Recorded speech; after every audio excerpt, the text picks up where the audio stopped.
Good afternoon doctor గారు. Good afternoon.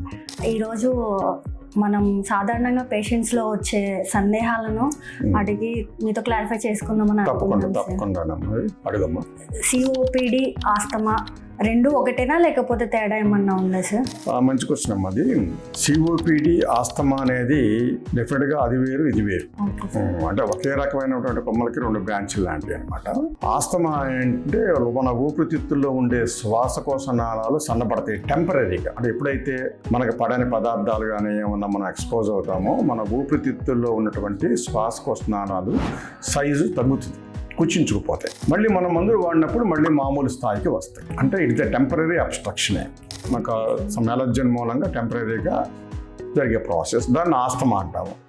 కానీ COPD కూడా ఎయిర్వేస్నే ఇన్వాల్వ్ అవుతుంది, కానీ దాంట్లో ఉన్నటువంటి స్మోకింగ్ చేసే వాళ్ళలో వస్తుంది. ఎక్కువగా ప్రొలాంగ్డ్ స్మోకింగ్, ప్యాక్స్ కాల్చే వాళ్ళలో ఏమవుద్దంటే లోపల ఉన్న ఎయిర్వేస్లో ఉన్న కార్టిలేజ్ డ్యామేజ్ జరిగిపోయి మ్యూకస్ మెంబ్రేన్ బాగా థిక్కిన్ అయ్యి సన్నబడిపోతాయి గొట్ట.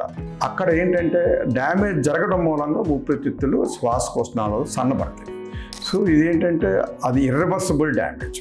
ఒకసారి ఎంతైతే మనకి డ్యామేజ్ జరిగిపోయిందో అక్కడతో పని అయిపోయింది, మళ్ళీ బ్యాక్ రాదు.